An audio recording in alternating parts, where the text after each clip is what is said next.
આપણે ઘણા લોકો આવો પ્રશ્ન પૂછતા હોય છે નહીં કે ઈશ્વર મારી પાસેથી શું ઈચ્છે છે? અ, મારે કેટલો સમય પ્રાર્થનામાં પસાર કરવો જોઈએ? અમારે કેટલું દાન આપવું જોઈએ? અમારે કેટલા સારા પ્રકારના કાર્યો કરવા જોઈએ?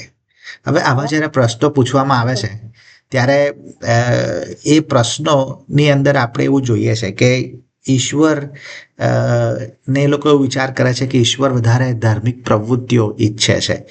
કદાચ એ લોકો વિચાર એવું કરે છે કે ઈશ્વર વધારે ધાર્મિક વિધિઓ ઈચ્છે છે અને એવું ઈચ્છે છે કદાચ ઈશ્વર એ ધાર્મિક પ્રદર્શન વધારે ઈચ્છે છે. પણ ઈશ્વર એવું કરતા નથી.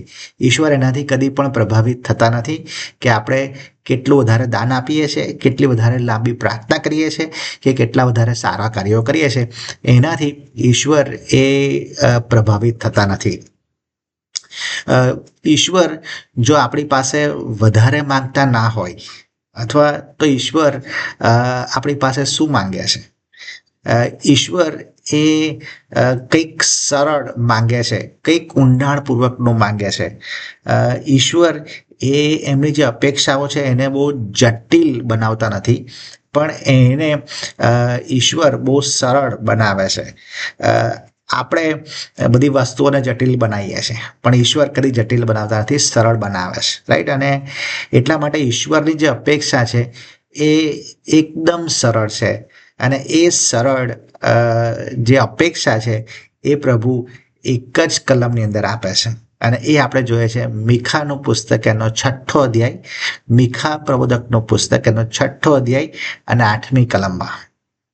8મી કલમમાં પ્રભુ એમની અપેક્ષા જણાવે છે અને એ અપેક્ષામાં પ્રભુ આવું કહે છે: હે મનુષ્ય, સારું શું છે તે પ્રભુએ તને બતાવ્યું છે. ન્યાયથી વર્તવું, દયાભાવ રાખવો તથા તારા ઈશ્વરની સાથે નમ્રતાથી ચાલવું, એ સિવાય યહોવા તારી પાસે બીજું શું માંગે છે? અને એટલે ઈશ્વર અહીંયા આપણને બહુ સ્પષ્ટ રીતે મીખા 6ઠ્ઠો અધ્યાય અને 8મી કલમમાં બહુ સ્પષ્ટ રીતે એમની જે અપેક્ષા છે એને જણાવે છે. અને આ કોઈ પ્રબોધકનો અભિપ્રાય નથી કે પછી કોઈ પ્રેરિતનું શિક્ષણ નથી, પણ ખુદ ઈશ્વરે જાહેર ઘોષણા કરી છે, જાહેરાત કરી છે અને એમણે કહ્યું છે કે તેઓ મનુષ્ય પાસે એટલે કે આપણી પાસે શું અપેક્ષા રાખે છે, રાઈટ? અને એટલે એમાંથી આજે આપણે આ કલમના ખુલાસામાંથી શીખીશું કે ઈશ્વર આપણી પાસે જે અપેક્ષા રાખે છે એ અપેક્ષાને આપણે જાણીએ અને એને કેવી રીતે પૂરી કરી શકીએ. તો પહેલું જે આપણને અહીંયા જોવા મળે છે અને એ છે કે ઈશ્વરની જે અપેક્ષા છે એ તો જાહેર રીતે પ્રગટ થયેલી છે. ઈશ્વરે એ એમની ઈચ્છાને છુપાઈ રાખી નથી. ઈશ્વરે એમને જાહેર કરી છે, રાઈટ? અને એટલે આ જે કલમ છે એની શરૂઆત એ આજ્ઞાથી થતી નથી, પણ એક સ્મરણથી થાય છે, એક યાદ અપાવે છે કે પ્રભુએ તમને બતાવ્યું છે. એટલે પ્રભુ અહીંયા શું કહી રહ્યા છે કે પ્રભુ એ કહી રહ્યા છે કે ઈશ્વર એમની ઈચ્છા એ છુપાઈ રહ્યા નથી. ઈશ્વર કોઈ મૂંઝવણ ઊભી નથી કરી રહ્યા કે એમને શું જોઈએ છે, એ શું માંગે છે. ઈશ્વર એ મૌન નથી, એટલે કે શાંત નથી, પણ ઈશ્વર નિષ્ક્રિય નથી. ઈશ્વર એ સક્રિય છે અને એમને ખબર છે કે એમને શું જોઈએ છે અને એ એમણે બહુ સ્પષ્ટ રીતે આપણી આગળ મૂક્યું છે, રાઈટ? અને એટલે ઈશ્વરની જે અપેક્ષાઓ છે એ સ્પષ્ટ, જાહેર અને પ્રગટ થયેલી છે, રાઈટ? ઈશ્વરની જે ઈચ્છા છે એ ફક્ત આધ્યાત્મિક જે ઉચ્ચ વર્ગના લોકો છે, એટલે આપણે એવું કહીએ કે ફાળક સાહેબો કે પછી મોટા સેવકો કે પછી જે લોકો વચનના અભ્યાસીઓ છે, બહુ સ્કોલર છે, યાજકો છે, એઓને માટે પ્રભુએ આરક્ષિત નથી કરી, અનામત નથી કરી દીધી, રાઈટ. પણ ઈશ્વરની ઈચ્છા પ્રભુએ જાહેર રીતે પ્રગટ કરી છે, એમણે છુપાઈ નથી. અને એમની જે ઈચ્છા છે એમણે એમના વચન દ્વારા, બાઇબલ દ્વારા પ્રગટ કરી છે, એમની આજ્ઞાઓ દ્વારા પ્રગટ કરી છે. એમની આજ્ઞાઓ જે આપી છે એ બતાવે છે કે એમની ઈચ્છા શું છે, રાઈટ.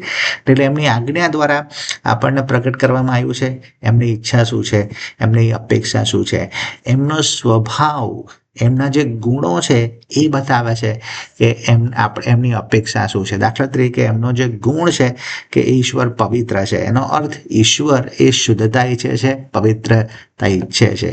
ઈશ્વર પ્રામાણિક છે, એનો અર્થ ઈશ્વર પ્રામાણિકતા ઈચ્છે છે, રાઈટ. અને એટલે ઈશ્વર આપણી પાસે જે માંગે છે તે આ જ માંગે છે. અને એમની અપેક્ષાઓ એમણે એમના વચનમાં જણાવી છે, એમના આજ્ઞાઓમાં જણાવી છે. ઈશ્વર એ શાંત નથી, રાઈટ. એમના સ્વભાવ દ્વારા પણ પ્રભુ જણાવે છે. પ્રભુ લોકો સાથે જે વ્યવહાર કરે છે ને એનાથી પણ પ્રભુ બતાવે છે કે એમની અપેક્ષા શું છે, રાઈટ. અને એ જોઈએ છે કે ઈશ્વર આપણી સાથે દયાથી વર્તે છે, ઈશ્વર આપણી સાથે કૃપાથી વર્તે છે, ઈશ્વર આપણી સાથે કરુણાથી વર્તે છે. અને એ બતાવે છે કે એમની અપેક્ષા શું છે. અને એટલે હંમેશા ઈશ્વરે એમની અપેક્ષાને ત્યાં આગળ માર્મિક રીતે સંતાડી રાખી નથી, પણ એમણે જાહેરમાં પ્રગટ કરી છે, રાઈટ. પણ તમને ખબર છે આપણે ઈશ્વરની ઈચ્છા પૂરી કરવામાં નિષ્ફળ કેમ જઈએ છીએ? આપણે ઈશ્વરની ઈચ્છા કે ઈશ્વરની અપેક્ષાને પૂરી કરવામાં નિષ્ફળ કેમ જઈએ છીએ? એનું કારણ એ નથી કે ઈશ્વર એ એમની ઈચ્છા જણાઈ નથી, કે એનું કારણ એ નથી કે ઈશ્વરની ઈચ્છા આપણે જાણતા નથી, પણ એનું કારણ એ છે કે આપણે ઈશ્વરની ઈચ્છાને અવગણીએ છીએ, એનો નકાર કરીએ છીએ, એને પૂરી કરવાને માટે આપણે દૂર જઈએ છીએ. એ મુખ્ય કારણ છે કે ઈશ્વરની ઈચ્છા પૂરી કરવામાં આપણે નિષ્ફળ જઈએ છીએ. અને એટલે અહીંયા જે મુશ્કેલી છે, પ્રશ્ન છે, સમસ્યા જે છે એ જાણકારીનો અભાવ નથી, કે આપણને ખબર જ નથી કે ઈશ્વર શું ઈચ્છે છે, એ નથી.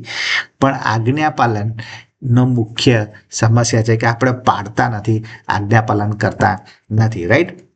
અને એટલે આજે આપણે વ્યક્તિગત રીતે વિચારવાની જરૂર છે કે જે સત્ય મને પ્રગટ કરી દેવામાં આવ્યું છે, જે અપેક્ષા મારી આગળ પ્રભુએ મૂકેલી છે ઓલરેડી, એને હું પૂરી કરવાની જગ્યાએ શું નવા પ્રકટીકરણ શોધી રહ્યો છું? જો હું નવા પ્રકટીકરણની અપેક્ષા રાખી રહ્યો છું અને જે પહેલાં આપ્યું છે એને હું પૂરું નથી કરતો, તો એ નવું પ્રકટીકરણ પ્રભુ ક્યારેય આપશે નહીં. જ્યાં સુધી તમે જૂના જે પ્રકટીકરણ આપવામાં આવ્યા છે, જૂની જે આજ્ઞાઓ આપવામાં આવી છે એને પૂરી નહીં કરો, ત્યાં સુધી બીજી આજ્ઞા કે બીજું નવું પ્રકટીકરણ કે બીજું નવું કામ પ્રભુ આપવાના નથી.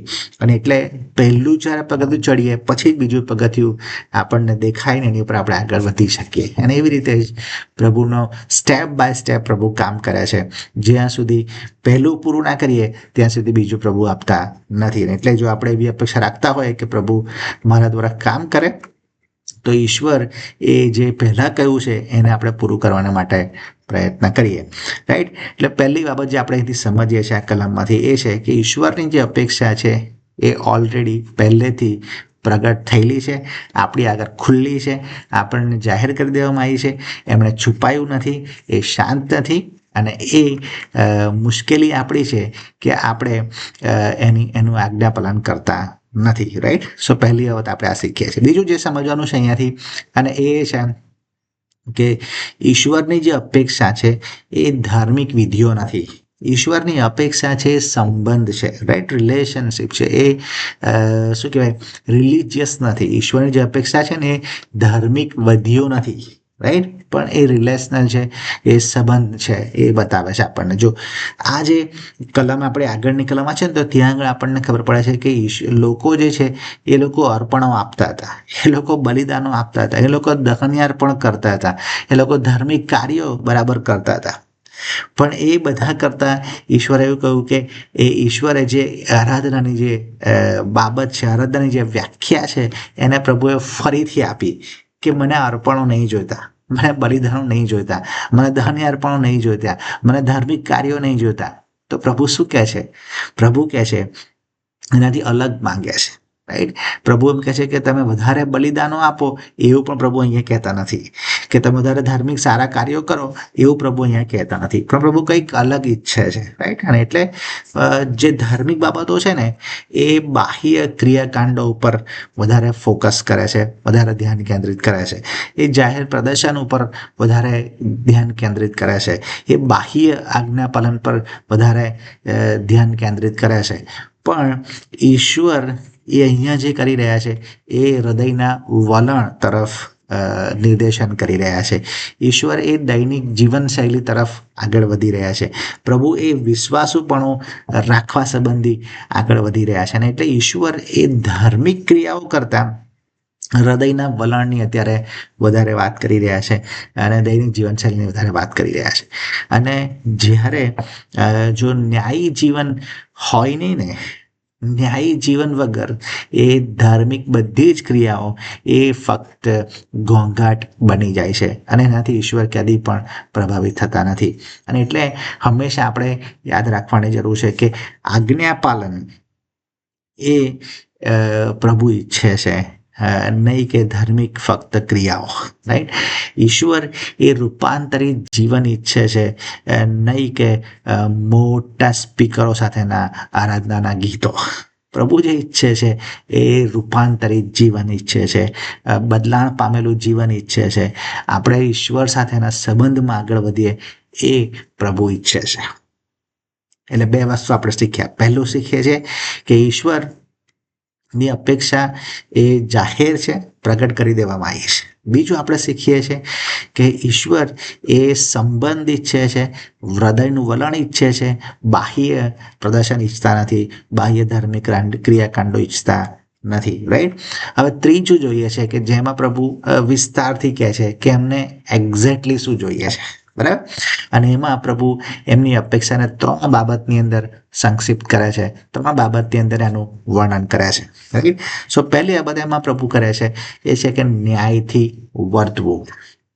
હવે ન્યાયથી વર્તવાની વાત એટલે એનો અર્થ એવો થયો કહેવાય કે અન્ય લોકો સાથે જે આપણે સંબંધ રાખીએ છીએ, અન્ય લોકો સાથે આપણે જે વલણ દર્શાવીએ છીએ, અન્ય લોકો સાથે આપણે જે વર્તન રાખીએ છીએ, એની વાત અહીંયા કરવામાં આવી છે. અને એટલે ન્યાયનો જે અર્થ થાય એ છે કે પક્ષપાત કે ભેદભાવ વગર લોકો સાથેનું વર્તન. હું કોઈ પણ પ્રકારનો ભેદભાવ રાખતો નથી. હું જોતો નથી કે આ અમીર છે કે આ ગરીબ છે, આ મારો સંબંધમાં છે કે મારા સંબંધમાં નથી, રાઈટ? આ મને ફાયદાકારક થશે કે નહીં એના સંબંધમાં વિચારતો નથી. એટલે ભેદભાવ કે પક્ષપાત વગર મારું વર્તન લોકો સાથે હોય એ પ્રભુ ઈચ્છે છે. એનો અર્થ એ પણ થયો કે ભાઈ કે નાણાકીય વ્યવહારોમાં મારી પ્રામાણિકતા હોય. હું જે કંઈ નાણાકીય વ્યવહાર કરું છું, ચાહે મને ચર્ચમાં જવાબદારી સોંપવામાં આવી હોય કે પછી ઘરની જવાબદારી હોય કે બીજા કશા પણ કોઈ પણ જગ્યા ઉપર જો મને નાણાકીય વ્યવહારોમાં મારું સામેલગીરી હોય તો ત્યાં મારી પ્રામાણિકતા હોય એ જરૂરનું છે. અને એ ન્યાયથી વર્તવાની વાત છે. અને એમાં એ પણ સામેલ થાય છે કે વિશ્વાસુપણે હું સાચું બોલું છું, રાઈટ? અને વફાદારીપૂર્વક હું સાચું બોલું છું, અને એ ન્યાયથી વર્તવાની વાત છે. હું જ્યારે કોઈકના વિશે સાક્ષી આપું છું ત્યારે એમાં હું સત્ય બોલું છું. એટલે અન્ય લોકો સાથેના વલણમાં ન્યાયથી વર્તવું, એનો અર્થ પક્ષપાત વગર, ભેદભાવ વગર હું લોકો સાથે વર્તન કરું છું. નાણાકીય વ્યવહારો જ્યારે હું કરું છું ત્યારે એમાં પ્રામાણિકતા રાખું છું. અને હું જ્યારે સાક્ષી આપું છું, લોકો વિશે કશી વાત કરું છું, ત્યારે હું એમાં સાચું બોલું, વિશ્વાસુપણે વર્તું. અને છેલ્લું ચોથું એમાં આવે છે અને એ છે કે હું નબળા લોકો છે, મારા કરતાં જે લોકો નાના લોકો છે, નબળા લોકો છે, એમનું શોષણ કરતો નથી. અને એટલે આ 4 વસ્તુ એ ન્યાયથી વર્તવાની અંદર સમાવેશ થાય. એટલે સરળ શબ્દોમાં જો આપણે એવું કહેવું હોય તો મારું જે દૈનિક જીવન છે એમાં જે હું અન્ય લોકો સાથે જે કંઈ વ્યવહાર કરું છું એ વ્યવહારમાં હું યોગ્ય વલણ દાખવું, એનો અર્થ એ થયો કે ભાઈ કે હું ન્યાયી રીતે વર્ત્યો છું, રાઈટ? બીજો શબ્દ છે દયાભાવ રાખવો. હવે દયાભાવ રાખવો એનો અર્થ એ થાય, હવે એમાં લોકો તો ખરા, પણ એ લોકો એવા લોકો છે કે જે લોકોએ મને દુઃખ પહોંચાડ્યું છે, જે લોકો મારો વિરોધ કરે છે, જે લોકો મારો દ્વેષ કરે છે, જે લોકો મારા શત્રુઓ છે, એવા લોકો પ્રત્યે પણ મારું વલણ એ યોગ્ય હોય. એનો અર્થ દયાભાવ રાખવો. અને એટલે અહીંયા દયાનો જે અર્થ છે એ છે વિશ્વાસુ પ્રેમ, કરુણા અને અયોગ્ય જે છે જેમની પ્રત્યે મારે કરુણા ના રાખવી જોઈએ, મારે પ્રેમ ના રાખવો જોઈએ, પણ મારે રાખવાનો છે, કારણ કે એ મારા દ્વેષીઓ છે, મારા શત્રુઓ છે, મારા વિરોધીઓ છે. કદાચ મને દુઃખ લાગે ને છે એનાથી, પણ છતાંય હું એમની પ્રત્યે દયા રાખું છું, એમની પ્રત્યે કરુણા રાખું છું.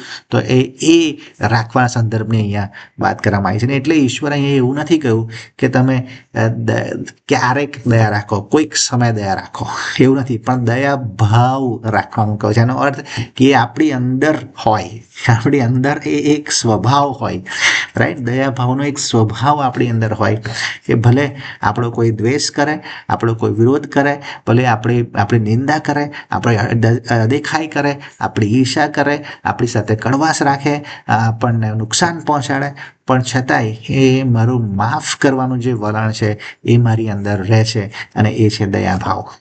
રાઈટ. મારા દયાભાવના લીધે મારામાં જે અભિમાન છે એ રહેતું નથી, એ ઓગળી જાય છે.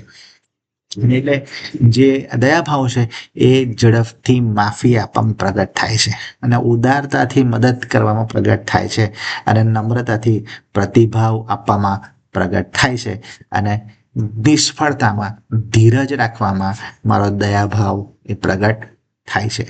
અને એટલે સરળ શબ્દોમાં એવું કહેવાય કે જે મારે વિરોધના લોકો છે, મારા શત્રુઓ છે, મારા દ્વેષીઓ છે, એ લોકો સાથે પણ મારો જે વ્યવહાર છે એ બહુ કરુણાનો હોય, અને બહુ જ નમ્રતાનો હોય, ઉદારતાનો હોય, એ જરૂરનો છે.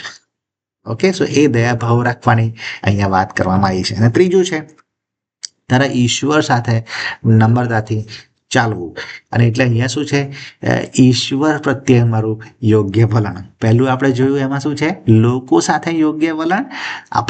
બીજું જોયું આપણે આપણા શત્રુઓ સાથે યોગ્ય વલણ. અને ત્રીજું આપણે જોયું છે કે ઈશ્વર સાથે આપણું યોગ્ય વલણ. અને એટલે અહીંયા ચાલવાનો જે અર્થ છે એ મારો ઈશ્વર સાથેનો દરરોજનો સંબંધ છે, રાઈટ. જેમ આપણે દરરોજ વચનમાંથી આપણે શીખીએ છીએ, અને એ મારો સંબંધ બતાવે છે ઈશ્વર સાથે, દરરોજ દૈનિક સંબંધ, રાઈટ. અને દરરોજની મારી ચાલુ મુસાફરી, ચાલવાનો અર્થ કે મારી મુસાફરી ચાલુ રહી છે, હું ઈશ્વરની સાથે ચાલું છું, ઈશ્વરને સાથે રાખીને ચાલું છું. ને એનો અર્થ એ પણ થયો કે હું સતત નિકટ છું, ઈશ્વરની નજીક છું, બરાબર. એટલે ઈશ્વર સાથે ચાલવું એનો અર્થ કે ઈશ્વર સાથે મારો સંબંધ છે, ઈશ્વર સાથે હું મુસાફરી કરી રહ્યો છું, અને ઈશ્વર જોડે હું બહુ નજીકમાં છું. એનો અર્થ, ચાલવાનો અર્થ આ થાય. ત્યાં લખ્યું છે નમ્રતા. નમ્રતાનો અર્થ થાય કે ઈશ્વરની સાથે નમ્રતા. એનો અર્થ શું થયો કહેવાય કે એ ઈશ્વર પર હું નિર્ભર છું, હું મારી જાત ઉપર ભરોસો કરતો નથી, પણ હું ઈશ્વર પર ભરોસો કરું છું, હું ઈશ્વરને આધીન છું. એનો અર્થ એ થયો કહેવાય પ્રભુ હું તમારી આધીનતા સ્વીકારું છું. અને ત્રીજું એમાં એવું આવે કે પ્રભુ હું તમારી પાસેથી શીખવાની ઈચ્છા રાખું છું, પ્રભુ હું તમારી પર નિર્ભર છું, પ્રભુ હું તમને આધીન છું, અને પ્રભુ હું તમારી પાસેથી શીખવાની અપેક્ષા રાખું છું. અને એનો અર્થ એ થયો કહેવાય કે પ્રભુની સાથે નમ્રતાથી ચાલવું, દરરોજ નિર્ભરતા સાથે પ્રભુ સાથે રહેવું, દરરોજ પ્રભુ સાથેની મુસાફરીમાં આધીનતા રાખવી, દરરોજ પ્રભુની નજીકતાથી શીખવું. એનો અર્થ પ્રભુની સાથે નમ્રતાથી ચાલવું, રાઈટ. અને એટલે નમ્રતાનો અર્થ એવું નથી કે મારે જાતનું કશું મૂલ્ય નથી, રાઈટ, પણ હું ઈશ્વરને મારા પ્રભુ ગણું છું, ઈશ્વરને મારા માલિક ગણું છું, ઈશ્વર ઉપર આધારિત રાખું છું, અને ઈશ્વરની કૃપાથી મારું જીવન ચાલે છે એ હું સમજું છું. એનો અર્થ એ થયો કે ભાઈ કે હું ઈશ્વર સાથે નમ્રતાથી ચાલુ છું, રાઈટ. અને એટલે મારું દૈનિક પ્રાર્થનાનું જીવન એ વધારે મજબૂત હોય, દરરોજ મારું આજ્ઞા પાલન હોય, અને દરરોજ હું નરમ હૃદય રાખું છું, પ્રભુ તમારા તરફથી મારે શીખવું છે. દરરોજ પ્રભુની આગળ હું માફી માંગુ છું કે પ્રભુ મને માફ કરો, રાઈટ. અને એનો અર્થ આ થાય. અને એટલે ત્રણ વસ્તુ આપણે શીખીએ છીએ કે એક, ઈશ્વર ઈશ્વરની ઈચ્છા પ્રગટ થયેલી છે, રાઈટ. ઈશ્વરની ઈચ્છા એ ધાર્મિક ક્રિયાઓમાં નથી પણ આજ્ઞાપાલનમાં છે. અને ત્રીજું આપણે જોઈએ છે કે પ્રભુ જે ઈચ્છે છે એ શું ઈચ્છે છે, તો હું લોકો સાથે યોગ્ય રીતે વર્તું, મારા શત્રુઓ સાથે યોગ્ય રીતે વર્તું અને ઈશ્વર સાથે પણ હું યોગ્ય વલણ રાખું. અને એનો અર્થ ઈશ્વરની અપેક્ષા છે. અને એટલે ઈશ્વર અહીંયા વધારે ધાર્મિકતા માંગી રહ્યા નથી, વધારે ઘોંઘાટ માંગી રહ્યા નથી, વધારે પ્રદર્શન માંગી રહ્યા નથી, પણ ઈશ્વર માંગી રહ્યા છે આપણા કાર્યોમાં પ્રામાણિકતા, અન્ય લોકો સાથેના વર્તનમાં પ્રામાણિકતા, આપણા હૃદયોમાં દયા, આપણા વિરોધીઓ પ્રત્યે દયા, એટલે કે આપણા ચાલવામાં, ઈશ્વર સાથે ચાલવામાં નમ્રતા, એટલે કે ઈશ્વરની દૈનિક સંગત પ્રભુ ઈચ્છે છે. અને આ સરળ નથી પણ બહુ સ્પષ્ટ છે, રાઈટ. જટિલ નથી પણ કિંમત માંગે છે. આ સામૂહિક નથી પણ વ્યક્તિગત છે, રાઈટ. અને એટલે આપણી આગળ પ્રભુએ વ્યક્તિગત રીતે પ્રગટ કર્યું છે અને આપણે વ્યક્તિગત રીતે પ્રભુની ઈચ્છાને, ઈશ્વરની અપેક્ષાને પૂરી કરવાને માટે પ્રયત્ન કરવાની જરૂર છે. આવો પ્રભુની પાસે જઈએ, પ્રાર્થના કરીએ અને સામર્થ્ય માંગીએ કે પ્રભુની અપેક્ષાને આપણે પૂરી કરી શકીએ. પ્રભુ, અમે તમારી પાસે આવીએ છીએ અને તમારી ઈચ્છાને, તમારી અપેક્ષાને પૂરી કરવાને માટે તમારી કૃપા, તમારું સામર્થ્ય, તમારું માર્ગદર્શન આપો પ્રભુ ઈસુના નામમાં. આમીન. Thank you so much